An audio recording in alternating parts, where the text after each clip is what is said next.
Well, welcome to the ProBrick exclusive YouTube channel. I'm Reverend Dr. Jason W. Morrison, otherwise known as ProBricky, from the ProBricky Next Generation Facebook page, where we show off all our work and everything. But let's get into some stuff, guys, and see what's going on today. If you haven't already, subscribe, ring the bell. If you like the video, like, share, and comment, guys. Okay, I don't even know why women are dating in their 50s. I guess they have to, I suppose. What's it like dating in your 50s? I would compare it to pushing your tray down the cafeteria line. You know you got to pick something, but nothing looks good. Isn't that sarcastic and conceited? Guys, let's read a scripture. I don't normally do this, but I'm bringing it in now. It's just gotten... A worthy wife is a crown for her husband, but a disgraceful woman is like cancer in his bones. And I know this for a fact. That's Proverbs chapter 12, verse 4. A worthy, and if you're a woman watching this, you might want to stop and think about this. Don't get defensive and go, well, I was a good wife and all this. Maybe you were. But once you leave your marriage, once you're back out in the dating marketplace, your value goes to zero. Zero. My ex-girlfriend, I had tremendous value for her. Tremendous value. She couldn't sort out 2 sons. Where did her value go? Where her value was, with the sons. Guess where she is? Back with the sons. Not here, that's for sure. I just couldn't be bothered tolerating the evil. A worthy wife is a crown for her husband, but a disgraceful woman, and that's what a lot of these women are, absolutely disgraceful, is like cancer in his bones. You've got to be careful, guys, who you're going to hook up with, man. Because if you think you're safe with a woman like this, no, buddy, you aren't. I'm telling you, they're too unstable. They're disgraceful. People don't want to hear these kind of words, but they're absolutely disgraceful. If you haven't already, subscribe, ring the bell. If you like the video, like, share, and comment to the ProBricky exclusive YouTube channel. Guys, before I go into this, dating over 50, the struggle is real. Would you say that woman is not old? Would you say that woman is not past her prime? Man, she's had it. She's just old and had it. She's done her time. What's her sexual dating marketplace value? To me, zero. Absolutely zero. Poor things. The last time I was single, I was 24 and the dating pool was everyone. And now it's like a shallow puddle of age-appropriate men who are old and gross, and I don't want to do that. And don't you think, guys, don't you think she's old and gross? In all honesty, do you think she's a good-looking Sheila? This is how deluded they are. Absolutely and utterly deluded. Oh dear, goodness me. I've just realised I haven't given you guys an online dating update for a super long time, so I'm going to tell you a really quick story. About 3 or 4 years ago, I met a guy online. His first picture on his page was like super gorgeous. He had a guitar on his back, and for me as a musician, that's like, very nice. Anyway, we started chatting. Again, he didn't live in my part of the country, which always bloody seems to be the way, but that's okay. We started chatting, just messaging back and forth, quite long messages. Very sweet. He was very attentive and very kind, and it seemed like he's super intelligent and stuff, quite funny. And then after 3 or 4 days, we graduated into these phone calls, had a couple of quite long phone calls. What I did notice about him right off the bat was that he was quite confronty. He was sort of always confronting people about this, and I told them this, and then I told them that, and, like CEOs of companies and stuff. So people... Yeah, he was a little bit full of himself. But maybe she's reflecting what possibly she is like. That are in like positions of power, I guess. And I was like, I don't really play that way. I'm quite a passive person. I don't bet on it. If she's, yeah, well, see, there's a problem with that as well, guys. Let's come up here. Passive people have a habit of not resolving anything. They don't want to confront anything. They let things simmer, stew until everybody's worn out.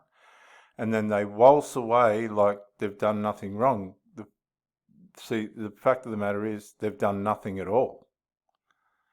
And that's just as bad as the other way.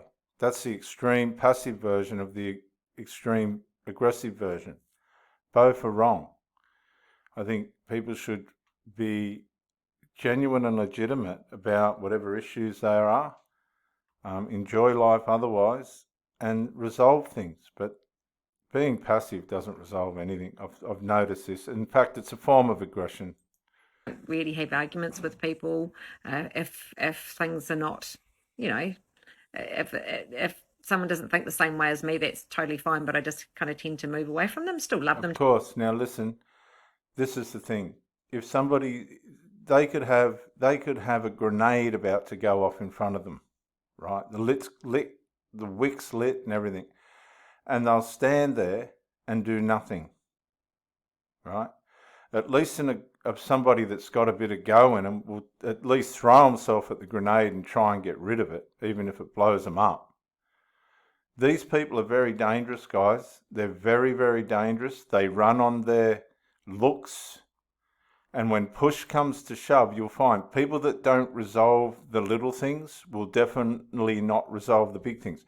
These are the sort of people that let things build up and then meet another bloke and then think they've done nothing wrong because they live in a world of nothing has to be resolved. Do you understand what I'm saying? Which brings us back to this. A worthy wife is a crown for her husband. That's not just being good looking.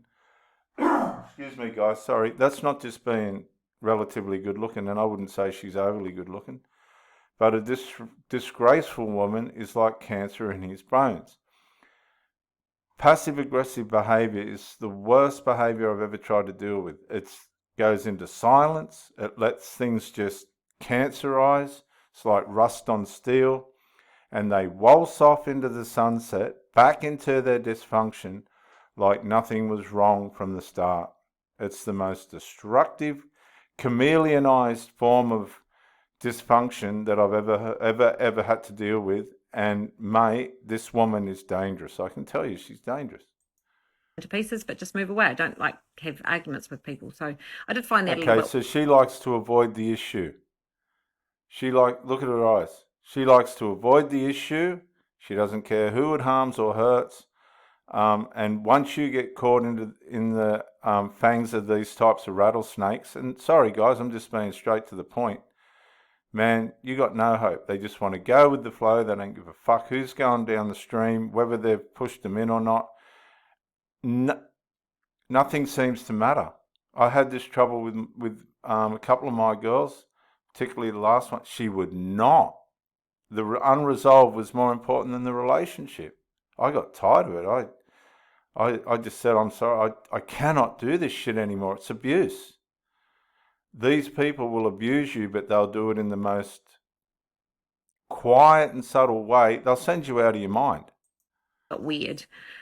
But anyway, just before I had met him, I had just joined a new band here in my hometown and hadn't really had much of a chance to chat to him about it. So, you know, after the second or third phone call, who'd want to go out with a singer in the first place? You're only going to get trouble. I can tell you that now. They're never home. They're always on the road. They're mixing with every Tom, Dick and fucking Harry. No. Starting to maybe organise to meet up somewhere in between his hometown and my hometown. So it came up. It was like, oh, well, I've got, you know, I'm fairly committed here over the weekends. Obviously, I teach during the weekend. I've got these, you know, these weekend gigs. And, you know, this is this new band that I'm just playing with. And as soon as I mentioned it, he went really super quiet. Of course he did. Who wants to go out with the lead singer of a band? All they get is validated and their ego stroked. You're never going to get anywhere with a bird like this, man. Really quiet. So he didn't talk to me for maybe, I don't know, it was like a day and a night. And when he came back, he was like, he just straight in, he was like, you know, you've just joined this band and you've done it on purpose and it's just going to take time away from us. And I'm like, dude, I haven't even met you. You know, I haven't even met you. We've had like 4 days worth of texting and maybe 3 conversations on the phone. See, that's feminine. That guy's got, He's not in his masculine frame. He's already psychologically committed himself to somebody. He doesn't even know whether they're a rattlesnake or not. And of course, she's going to react to this. I don't blame her, to be honest. phone and you're growling me, you're telling me off. 100%. And I didn't right. really know what to say. So I kind of, again, stayed a wee bit silent because I'm sort of quite passive. And So hang on a sec, guys. I would have said straight up, look, you're not for me. I'm a singer in a band. I'm on the road. I got a lot going on. I got people giving me attention all the time. I need someone that can cope with that. A lot of guys wouldn't be able to cope with that. You'll find that a lot of women in bands have a member in the band as their partner. That's how they make life work. And he came at me again, like 3 or 4 times. He just launched in. So I left it. She should have just said, I don't think you're suitable for me. I don't know what her problem was. Like, she wouldn't have a shortage of blokes, even though her hair's dyed and all the rest of it. She'd still go all right, I reckon, with the blokes. For a day, and then I messaged him and I said, look, there's a couple of thousand red flags going off here. This is not really where I need to be. And again, launched in straight away. This is you and your trauma. You just need to sort yourself out. You've got all this trauma, and Could this be an exaggeration, guys? Who would go on like that? Maybe she's talking about some experiences that she had. I don't know. If you carry on your life like this, you're going to spend the rest of it being alone, and this is all on your back. And hang on a sec. A lot of them will spend the rest of their life alone, or they'll get banged and run through here and there. I know that for a fact. It's just how it's going to work for them, because they're not.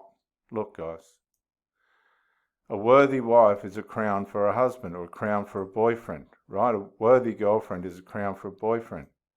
But a disgraceful woman is like cancer in his bones. This woman wouldn't be easy, and what would be the benefit of it? Honestly, no, I can't. You guys, you do your balls too easy. You really do. The way that you've handled it. And I was like, oh my God. Anyway, come back for part 2. And we will. I've just realised. We'll find part 2. Okay, that took a bit of work, but I found it. Subscribe, ring the bell, like and share the video, and comment, guys. With part 2 of my online dating update. So he and I actually, after we finished talking, after he'd come at me and told me how traumatized I was and blah, blah, blah, blah, we stayed friends on social media. So, he would like my posts and I would kind of occasionally like his and stuff. And so we just kind of kept an eye on each other, And what I noticed was that... I wouldn't have done that. I wouldn't have done that, guys. Don't do social media at all, whether it's your girlfriend or not. Don't like, don't comment, do nothing. Stay away from it. He'd moved on really, really fast. He got engaged to another singer here in New Zealand. Again, cool. It was actually really beautiful to watch. And I thought, okay, maybe he sorted it out. That's crap.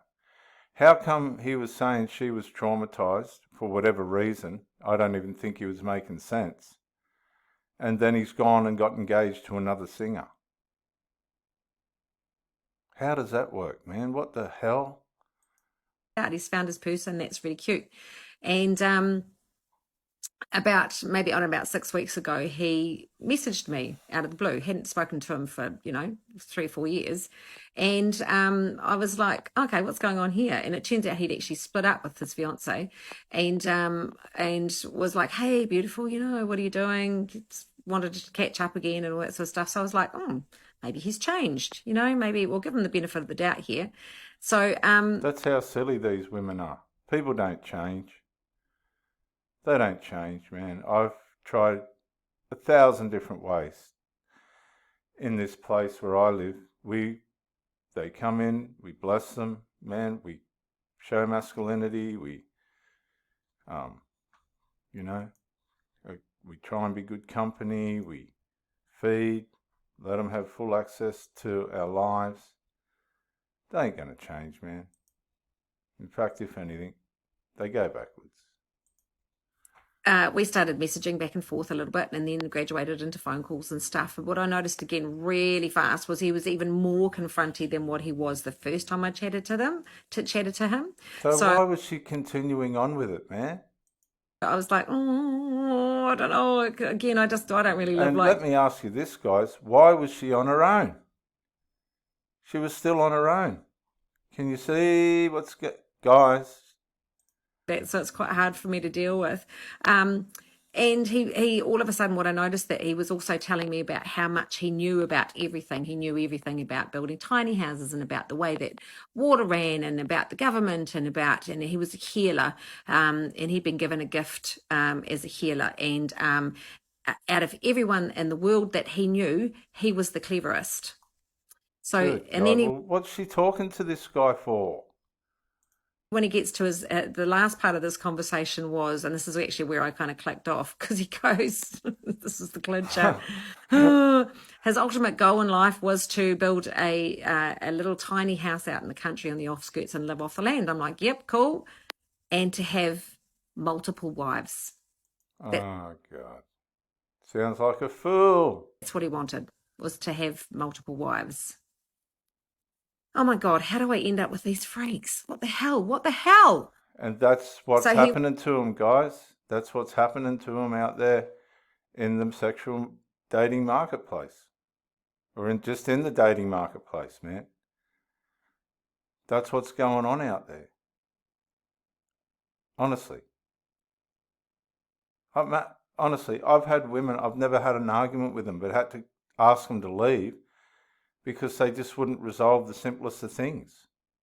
You can't have compassion on these people. You can't wait around for these people to sort themselves out. A worthy wife is a crown for his husband. A worthy woman is a crown for her man. But a disgraceful woman is like cancer in his bones. This is a sacred text. How do you think they know this? It's happened to them. A worthy wife is a crown for her husband. A worthy woman is a crown for her man. But a disgraceful woman is like cancer in his bones. Oh, guys, you've been listening to the ProBrick exclusive YouTube channel. Be careful out there, guys. This is Reverend Dr. Jason W. Morrison, theologist, New South Wales, Australia. We'll catch you on the next one, guys.